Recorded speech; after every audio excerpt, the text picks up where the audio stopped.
Hello everybody and welcome back to another episode of Table Talk. Now, Table Talk is a super cash conversation all about some D&D topic. Today, we're going to be talking about alignment in your D&D game.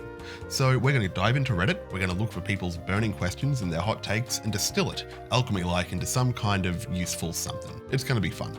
Now, if you have any questions about alchemy, or any questions about alignment of your own, feel free to ask them downstairs in the comments. All right, let's dive into Reddit. This one looks to be a little bit contentious. This person says, I need help figuring out the alignment of a DM NPC of mine. And a DM NPC is an NPC that travels with the party as a full party member. In general, they're kind of frowned upon, but we'll get into that later. So this person says, I have a DM NPC, Karnan, who I've been struggling to pin down his alignment due to his complex nature of being a fae and a spell thief. Spell thief is a very cool word. And there's a bunch of backstory about this character that we're not going to read because you don't actually need to know much about the character to answer this kind of question about alignment. Because what this person has here is a very complex situation. They say, so what is Karnan's alignment based on the provided information? Well, this person already has a bunch of descriptions of how this character acts and the things they want and the things they've done, right? Now, based on that, like, what is the use of knowing the alignment? Like, if you look at this and you go, oh, this character is neutral evil, is that going to make you feel any different about the character than if they were, I don't know, lawful evil or true neutral? Like, what does it matter? As soon as they're already interacting with the world and inflicting their will upon it and changing it, then what does it matter what it says next to their character name? I don't know. So from my perspective, and you know my style here, from my perspective, if this NPC has a role to play, like maybe they're in this party to lead them to a certain place or to give them a piece of information or to act as a foil or enforce some kind of theme, then their alignment isn't going to play into that. Even in that case, I would say their alignment is whatever it needs to be. Hey, let's actually take a look at D&D Beyond and just see what the actual official rules say about alignment, and maybe that'll help kind of color our opinion a bit. Let's go ahead. So this is D&D Beyond. Let's see what they say. A typical creature in the game world has an alignment, which broadly describes its moral and personal attitudes. Alignment is a combination of two factors. One identifies morality, which is good, evil, neutral. The other describes the attitude towards society and order, which is lawful, chaotic, or neutral. Thus, 9 distinct alignments define the possible combinations. So, for many thinking creatures, alignment is a moral choice. Human, dwarves, elves, and other humanoid races can choose to follow the path of good or evil, law or chaos. Most creatures lack the capacity for rational thought and do not have alignments. They are unaligned. So the thing that I want to take away from this description is that alignment is tied to sentience, right?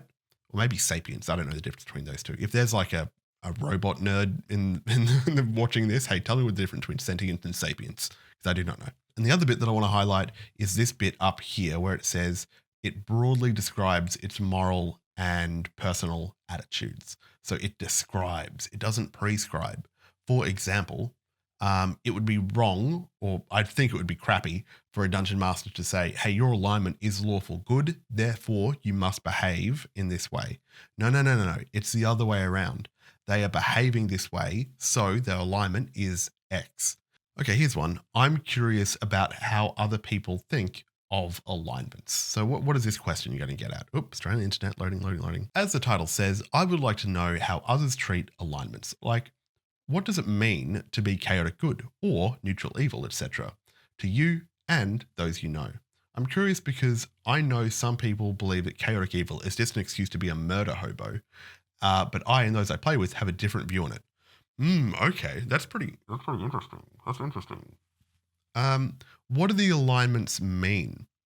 I guess like what they're saying is I've seen dungeon masters say, oh, you wrote evil down on your character sheet, right? That means that everyone is going to distrust you and think that you are a villain, right? I just mean when I say evil, when I wrote down evil, I just meant, well, my character's kind of selfish. You know, my character, Gwendolyn the Wizard, still cares about the party members, still, likes animals.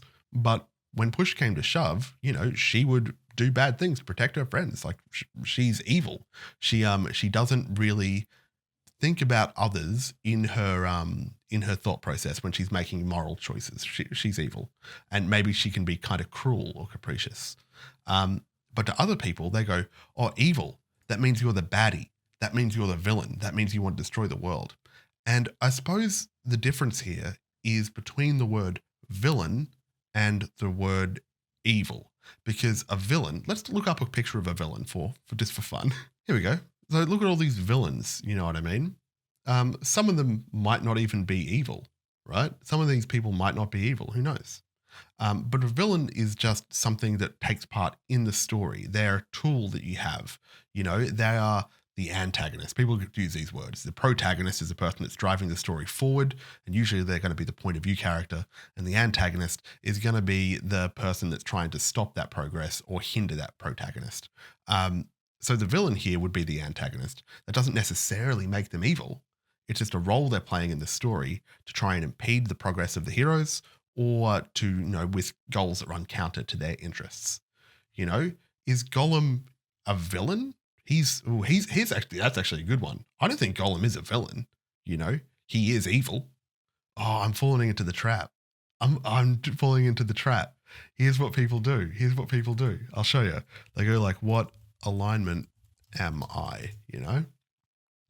And they do like, "Oh, let's take all the characters from The Office. And we're going to work out what alignment they are. Oh, wouldn't that be cool?" But really, these characters don't have alignments. You know, the writers didn't sit down and go, "Oh yeah, we'll make Pam lawful good and these two can be chaotic evil." It's just, it's not actionable stuff. Like, the characters did the stuff they do, and then people try and interpret it and they argue about it. It's subjective, right? And I guess that's kind of the problem that this person is falling into with their, not that one, with their question about like, "Oh, what does alignment mean to you?" Because it's so subjective, people think about it differently. Hey, there's a really cool website, Easy Dumbers. Now, this is an amazing website. And if you're trying to explain alignment to someone and they're really into those definite descriptions and definite prescriptions of what the alignments are, then this person has, so easydumbers.com, they have the top 10 commandments of every alignment. Let me zoom in a bit for you. Right? So they go, okay, if you're a lawful good, you shall not lie. You will not harm the innocent. You shall not murder. But what about chaotic neutral? What are their top 10 commandments? You know, what if they say, you shall lie to promote your freedom? Okay, there's a code here. You shall help the needy if such action promotes your freedom. Very interesting. Let's go chaotic evil. What are their 10 commandments? It's going to be, you shall break the law wherever convenient. That's very fun. You shall kill for pleasure. You shall not aid the weak. Now, this is really, you know, imposing a lot on your character. And I don't think that this is necessarily helpful in every instance. But for codifying a way, like some common language to speak about the alignments, if they are important to you, something like this is kind of cool. And when I was starting out, this is a specific resource, easydamus.com, that I used to try and understand it a little bit more. Okay, let's find more questions. This is fun. I'm having fun. Oh, this should be cool. A DMing question about magical weapons and alignment. Let's take a look. So, my fellow D&D friends, a question for you all, but mostly Dungeon Masters. Now we are seeing alignment being slowly removed from 5th edition. How do you all view weapons with alignment requirements? I've been starting to take away the requirement myself, but how do you feel about it? Okay, that's pretty fun, because in older editions of Dungeons & Dragons and in some other games, there would be pretty hard limits on alignment. It would say like, if you are this class, you have to be one of these alignments or something like that. Or maybe only characters of this alignment can use this whatever, you know, this item. And that isn't really happening a lot in Dungeons & Dragons. I think there are some monster abilities that affect things with certain alignments maybe.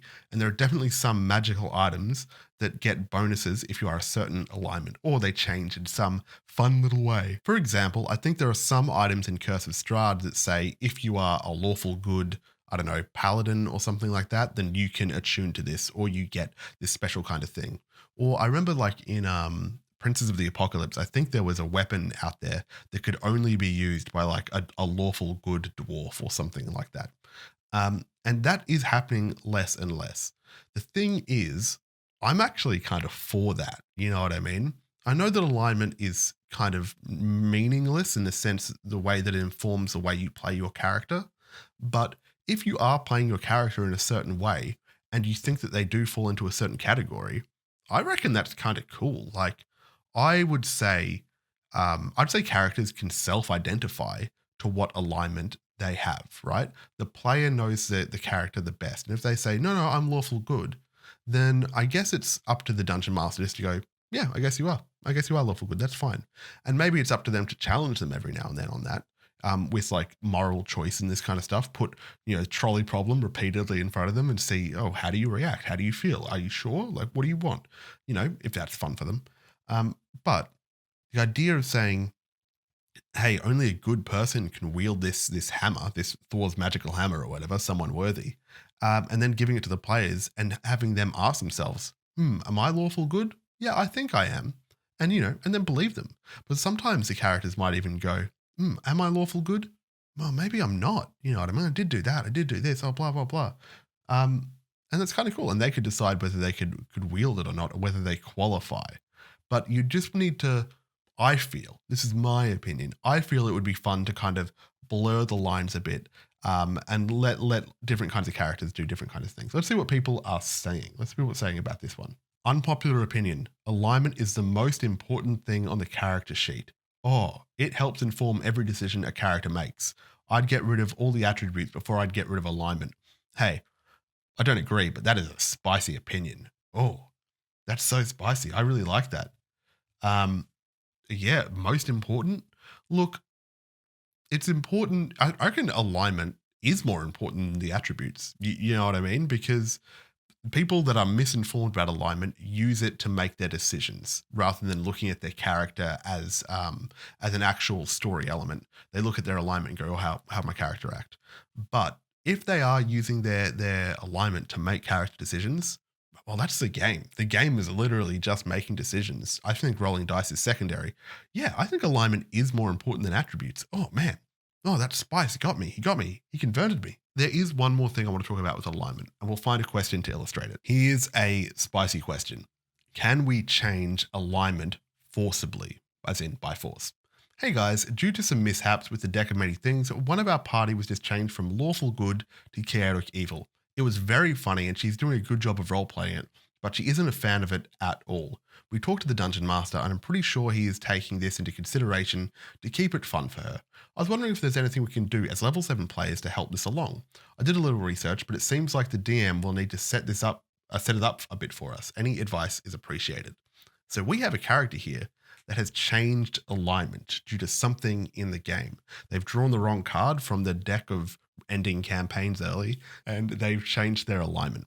That's not how alignment should work. Like maybe it's fun sometimes temporarily to go, hey, your character is magically acting different for a little bit.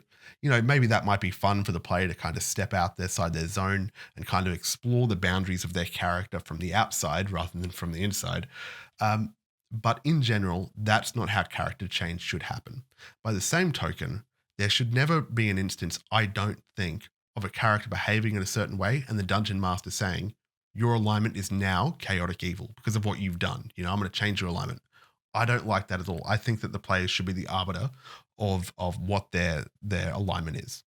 But the thing is, changing alignments is interesting, but I think it has to happen from the player side. The nature of good, in my opinion, is that it is challenged. I don't think that evil people or evil characters necessarily agonize over their own evilness. They don't purity test themselves.